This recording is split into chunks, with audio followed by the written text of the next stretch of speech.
Vote मांगने आते हैं, लेकिन क्या नेता कभी लौट कर भी आते हैं? नगीना की गलियों से उठी ये आवाज अब एक बड़ा सवाल बन चुकी है। क्या है पूरा मामला, आइए जानते हैं। नमस्कार, आप देख रहे हैं न्यूज गंगा, मैं हूं अंकिता। आज हम बात करेंगे उत्तर प्रदेश के नगीना इलाके की, जहां जनता ने खुलकर अपनी बात रखी है।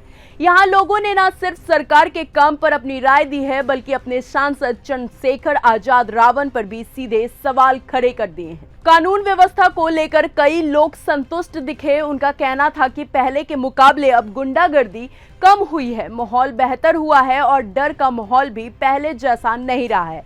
यानी सुरक्षा के मुद्दे पर सरकार को लोग नंबर दे रहे हैं, लेकिन जैसे ही बात विकास और नेताओं की मौजूदगी पर आई, माहौल एकदम से बदल गया। लोगों ने साफ शब्दों में कहा कि उनके सांसद चंद्रशेखर आजाद इलाके में नजर ही नहीं आते, ना रविदास जयंती में आए, ना बाबा साहेब जयंती में। यहाँ सवाल सिर्फ किसी कार्यक्रम में शामिल होने का नहीं है, बल्कि इस बात का है कि क्या नेता चुनाव के बाद भी जनता के बीच रहते हैं या फिर नहीं। अब इस पूरी कहानी का एक अहम पहलू दलित समाज का भी है। नगीना जैसे इलाकों में दलित समुदाय की आबादी और राजनीतिक भागीदारी काफी अहम मानी जाती है।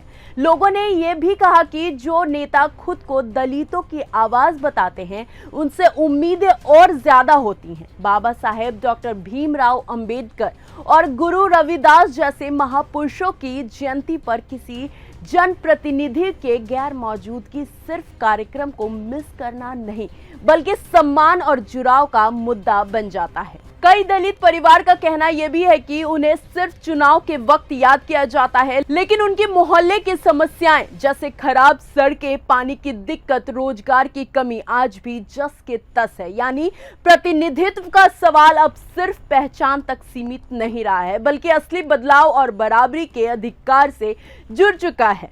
सरकारी योजनाओं पर भी लोगों की राय बटी हुई दिखती है। कुछ लोग को राशन मिल रहा है, जिससे उनका गुजारा चल रहा है, लेकिन आयुष्मान कार्ड जैसी जरूरी स्वास्थ्य योजनाएं अभी भी हर व्यक्ति तक नहीं पहुंच पाई हैं। यानी कि योजनाएं कागजों पर मजबूत दिखती हैं, लेकिन जमीन पर उनकी पहुंच अभी भी अधूरी है।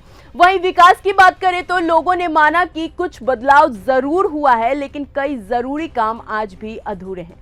पुल नहीं बना है, जाम की समस्या बनी हुई है और कई जगहों पर बुनियादी सुविधाएं अभी भी इंतजार में है। इसका मतलब साफ है कि विकास हुआ है, लेकिन पूरी तरह से नहीं हुआ है। राजनीति को लेकर भी जनता ने अपनी सोच खुलकर रखी है। चुनाव की बात पर कई लोग ने कहा कि अगली बार भी बीजेपी यानी कि फूल वाली पार्टी ही आएगी, जबकि अखिलेश यादव को लेकर लोगों में ज्यादा भरोसा नहीं नजर आया है। सबसे दिलचस्प बात यही है कि हिंदू मुस्लिम के मुद्दे पर लोगों ने साफ कहा है कि वो आपस में मिलजुल कर रहते हैं और उनके बीच कोई तनाव नहीं है। यानी जमीन पर लोग एक साथ हैं, लेकिन राजनीति में अलग अलग मुद्दे उछाले जाते हैं। इस खबर की अहम सच्चाई ये दिखाती है कि जनता अब सिर्फ वादों से खुश नहीं है, वो काम भी देखती है और अपने नेता की मौजूदगी भी महसूस करना चाहती है। खास तौर पर दलित समाज अब सिर्फ प्रतीकात्मक राजनीति नहीं, बल्कि असली भागीदारी और विकास चाहता है। अब सबसे बड़ा सवाल यही है कि क्या नेता सिर्फ चुनाव के समय ही जनता के बीच आएंगे या फिर सच में जमीनी जुड़ाव को मजबूत करेंगे, क्योंकि आखिरकार लोकतंत्र में सबसे बड़ी ताकत जनता की आवाज ही होती है। आपको क्या लगता है इस पूरे वीडियो पर? अपनी राय हमें जरूर बताएं और अगर आपको ये वीडियो पसंद आई हो तो चैनल को लाइक करें, शेयर करें, सब्सक्राइब करना बिल्कुल ना भूलें। तब तक के लिए धन्यवाद। अगर आपको ये हमारा वीडियो पसंद आया हो तो इसे लाइक और शेयर करना बिल्कुल ना भूलें। साथ ही हमारे चैनल न्यूज गंगा को सब्सक्राइब और फॉलो जरूर करें, ताकि देश और दुनिया की हर बड़ी खबर आप तक सबसे पहले पहुंचे।